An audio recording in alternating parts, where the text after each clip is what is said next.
이가 패인 부분이 다시 원상복귀가 될 수 있을지 궁금하실 텐데요. 안녕하세요, 치아구조대 대장 연재영입니다. 오늘은 잇몸의 치아 패임 현상에 대해서 알아볼 건데요. 사진에 보시는 것처럼 이렇게 치아의 목 부분이 패여 있는 현상을 겪는 분들, 보신 분들이 아마 있을 겁니다. 이런 일들은 왜 일어나고 어떻게 치료하면 좋을지 오늘 얘기해 보겠습니다. 사진을 보시면 이렇게 치아에 씹는 면이 아닌 목 부분에 날카로운 형태로 치아가 패여 있는 것을 볼 수 있는데요. 우리가 씹는 면이 아니라 목 부분에 이렇게 패이는 현상, 특히 충치와 좀 차이를 보이는 부분은, 충치는 형태가 불규칙하고 뭔가 벌레가 파먹은 듯한 형태를 보이는데 반해서 치아 패임 현상은 날카롭게 쐐기 형태로 치아가 패이고, 그 패인 면의 형태가 굉장히 평활하고 어떻게 보면 윤기가 나는 양상을 보입니다. 이렇게 이가 패인 부분이 다시 원상복귀가 될 수 있을지 궁금하실 텐데요. 결론적으로 말하면 불가능합니다. 치아는 우리 몸의 다른 조직, 피부나 뼈 이런 부분들과는 달리 마모되고 깨지고 닳고 하는 일이 일어나게 되면 다시 재생이 되지가 않아요. 그래서 치아가 이렇게 패이고 깨져나가고 한 부분들은 다시 재생이 되어서 원래 형태를 구하지는 못합니다. 특히 이렇게 치아 잇몸의 목 부분에 치아 패임 현상이 일어나는 경우에 잇몸이 뿌리 쪽으로 물러나는 치은 퇴축 현상이 같이 일어나게 되는데, 물러난 잇몸을 다시 원상복구하는 것도 어떤 외과적인 방법, 치은 이식술이라든지 이런 것을 통해서 시도해 볼 수 있겠지만, 치아 패임 현상과 동반하는 경우에는 그 예후가 좋다고 하기 어렵습니다. 나이가 들면서 이런 치아 패임 현상을 겪는 분들의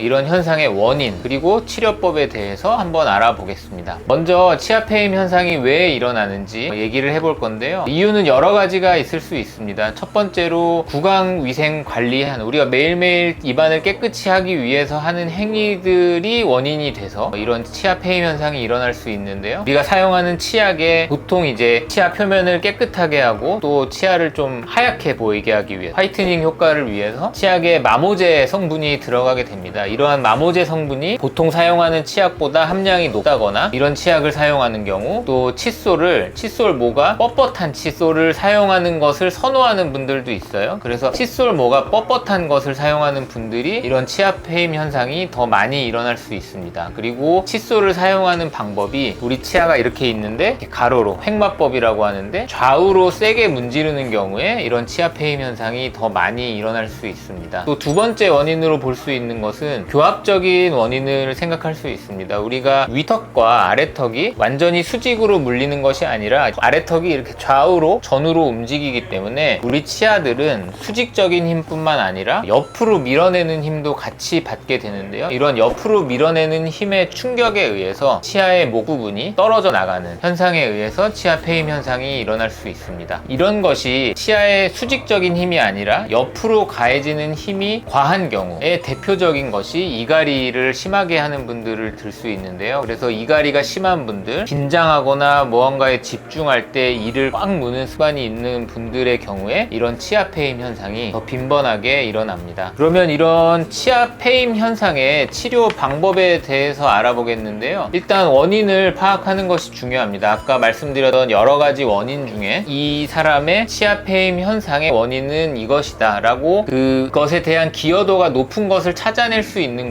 경우 그 원인을 제거하거나 원인에서 피해갈 수 있는 방법을 찾는 게 좋겠고요. 특히나 우리가 평상시 구강위생 관리하는 습관에 의해서 치아 패임 현상이 일어난다라고 한다면, 치약을 바꾼다거나 칫솔모가 부드러운 것을 사용한다거나, 그리고 이렇게 좌우로 문지르는 횡마법으로 양치질을 하시는 분들은 바스법이나 회전법과 같은 수직 방향으로 양치질을 하시는 것이 치아 패임 현상을 줄일 수 있는 방법이 되겠습니다. 또 이미 패여 있는 치아 패임 현상이 일어난 치아들의 치료는 패여 나간 부분을 회복하는 것이 필요할 텐데요. 정도가 심하지 않은 경우에는, 그리고 또 증상을 동반하지 않는 경우에는 적극적으로 치료를 권하지 않는 경우도 있습니다. 그러나 치아 패임 페임 현상의 정도가 심하고 또 그로 인해서 이가 시린 증상을 유발한다고 하면 그 페임 부분을 다시 채워주는 수복하는 치료가 필요할 텐데요. 우리가 치아에 씹는 면이나 다른 치아의 면에 충치가 생겼을 때 이를 회복하는 수복하는 재료와 동일한 재료를 사용하게 됩니다. 대표적인 게 금이 있을 수 있고 또 우리가 많이 사용하는 복합 레진, 또 아말감, 그리고 GI, 글래스 아이오노머 재료 같은 것들을 사용할 수 있을 텐데요. 치아 페임 현상이 가장 많이 일어나는 치아 부위는 송곳니와 송곳니 뒤쪽으로 있는 작은 어금니예요. 이유는 교합적인 이유와도 연관이 될 수 있는데 우리 치아가 앞니에서 어금니로 가면서 커브를 이루게 되고 또 옆으로 힘을 받는 경우에 그 옆으로 가해지는 힘을 가이드하고 충격을 받아주는 치아가 보통은 송곳니와 그 뒤에 작은 어금니이기 때문에 그 부분이 이가 많이 패이게 됩니다. 양치질에 의해서 이가 패이는 것은 앞니와 어금니까지 같이 일어나는 경우가 많고요. 그래서 송곳니와 작은 어금니 또 앞니 같은 경우에 이가 패인 부분을 채우는 데 있어서 금을 사용하거나 아말감과 같은 금속 재료를 사용한다면 심미적인 문제가 될 수 있기 때문에 보통은 복합 레진 혹은 글래스 아이오노머 재료를 이용해서 치아 페임 현상을 치료하게 됩니다. 그 두 가지 재료 중에 뭐가 더 좋겠냐라고 한다면 각각의 장단점이 있습니다. 글래스 아이오노머 재료는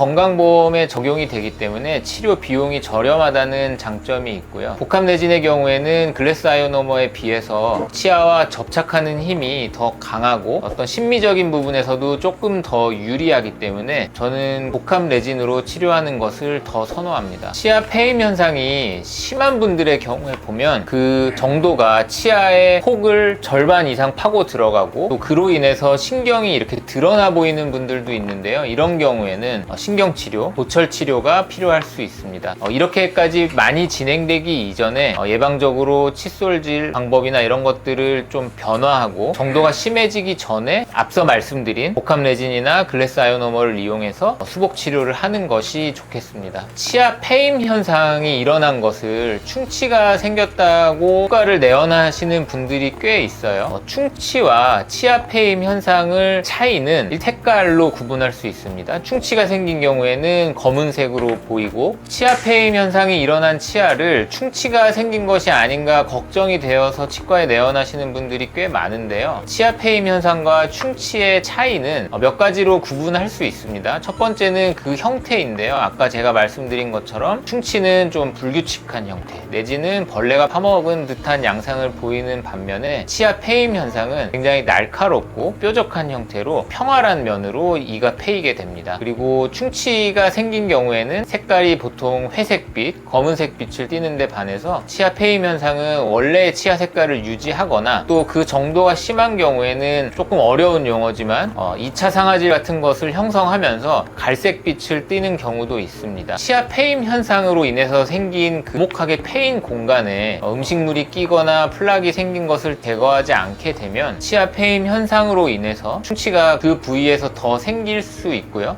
그 정도가 심해지면 불필요한 신경치료라든지 크라운 치료, 보철 치료와 같은 더 많은 치료, 더 깊은 치료가 요구될 수 있기 때문에 조기에 발견하고 치료하는 것이 좋겠습니다. 전동 칫솔을 쓰는 경우에 치아 페임 현상이 더 심해질 수 있느냐라고 질문하시는 분들이 있을 텐데요. 전동 칫솔을 주의 깊게 사용한다면 치아 페임 현상이 일반 칫솔을 사용하는 경우에 비해서 더 위험성이 증가하지는 않습니다. 전동 칫솔을 사용하는 것을 저는 보통 환자분들한테 권해드리는데요. 전동 칫솔 자체의 진동 회전 기능에 내 손으로 그 이상의 문지르는 압력을 가하는 행위는 하지 않는 것이 좋겠습니다. 치과에서 많이 하시는 말씀 중에 하나인데요. 스케일링을 하고 나서 이가 패인 것 같다, 스케일링으로 인해서 치아 페임 현상이 생겼다 하는 것들에 대해서 말씀을 드리면, 우리 치과에서 하는 스케일링에 사용하는 초음파 기구는 그 자체의 힘으로 치아를 패이게 하거나 깎이게 할 정도의 힘을 발휘하지는 않습니다. 여러 가지 경우가 있을 수 있는데, 치석에 의해서 치아에 덮여있던 부분이 치석이 제거가 되면서 이가 패인 것처럼 느껴질 수도 있고, 치아 페임 현상이 일어나는 부분이 범랑질의 구조 자체가 조금 취약한 부분인데 그 부분 대부분이 스케일링과 함께 뭔가 스케일링 이후에 페임 현상이 일어나거나 이런 것들은 있을 수 있는데, 스케일링을 자주 한다고 해서 또 스케일링 때문에 치아 페임 현상이 일어난다고 보기는 어렵고요. 치아 페임 현상이 걱정되어서 스케일링을 미루거나 꺼려 하신다면 스케일링을 하는 것이 더 이득이 된다고 할 수 있겠습니다. 오늘 치아 페임 현상에 대해서 알아봤는데요.